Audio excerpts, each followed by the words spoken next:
What's up, everybody? It's Luke James, not the singer. As you can see, I took a critical hit from my razor blade, but you know what they say, the show must go on.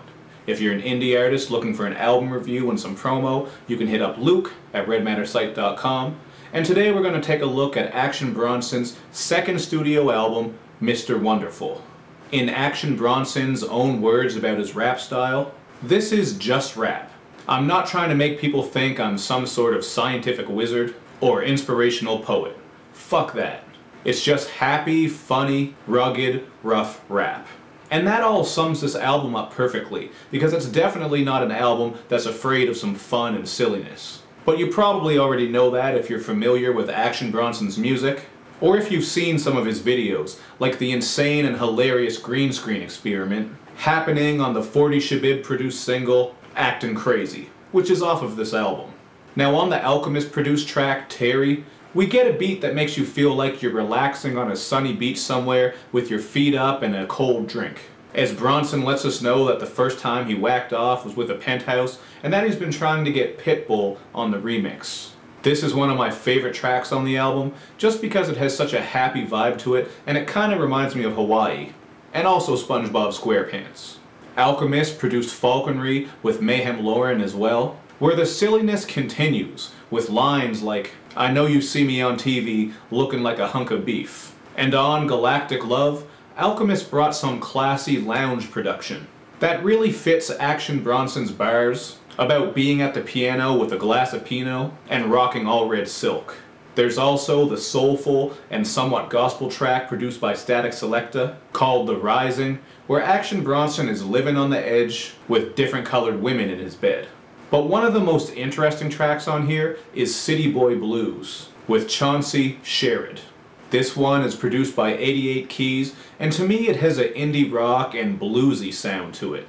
On this track, Action Bronson is singing, and he gives us some bluesy content with lyrics like, "She only wants money from me and love from somebody else." The typical hip-hop fan might not be big on this track, but I thought that it sounded pretty cool, and it would make for some good road tripping music. And the following song, A Light in the Attic, featuring Party Supplies and Black Atlas, also has a unique feel to it, as it eases its way in through some bass plucks and the sound of gentle rain falling. This one is produced by Party Supplies, who brought a somber, piano-laced beat to the occasion, and verse-wise, Bronson spits some drug-induced bars. And feel free to make fun of the way I say bars, and cars, and Kendrick Lamar. I get it. A Light in the Attic ends with some singing from Action Bronson and Black Atlas, and this song, along with City Boy Blues, are two of my favorite tracks on the album, just because they're a bit more experimental and different from what you normally hear on hip-hop albums. And Only in America, produced by Party Supplies, has a different vibe too, as it has a classic rock sound, and it almost sounds like Action Bronson is spoofing Bruce Springsteen. In his two verses, Action Bronson drops some more humorous lines, like when he says that your bitch looks like Eddie Griffin and your father didn't play catch with you, he taught you how to twerk. But the effects that are all over his voice on the hook seem like a little bit too much, but I think he might have done that on purpose just to be funny. Other highlights on this album include the song Baby Blue, where Bronson and Chance the Rapper spit about jealous, nagging women over a fun-sounding piano track, and the single Easy Rider, which sounds like the intro music to a classic action TV show from the 80s. Again, the humor flows on these tracks, like when Chance the Rapper gets on Baby Blue and wishes all kinds of ill on a woman who did him wrong, by saying that he hopes she gets paper cuts, the zipper on her jacket gets stuck, and all kinds of other awful things. And on Easy Rider, Bronson spits that he had dreams of fucking Carrie Hilson in his Duncans, but woke up naked at the Hilton with a bitch that looks like Seal's cousin. Damn. No offense to Seal, because Kiss from a Rose is a certified classic, but that girl must have been some damn ugly.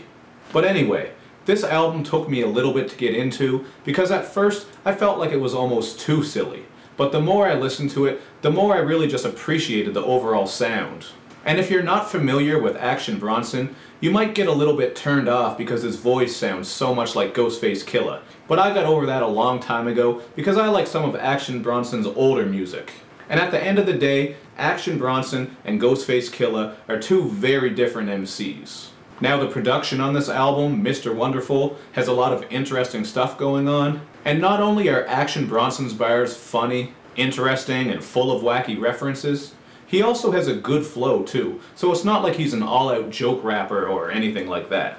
I think this album is definitely worth checking out, and I give it a 3.5 out of 5. But you gotta go into this one expecting a fun ride, because like Bronson said himself, he's not here to drop that inspirational poetry or scientific wizardry.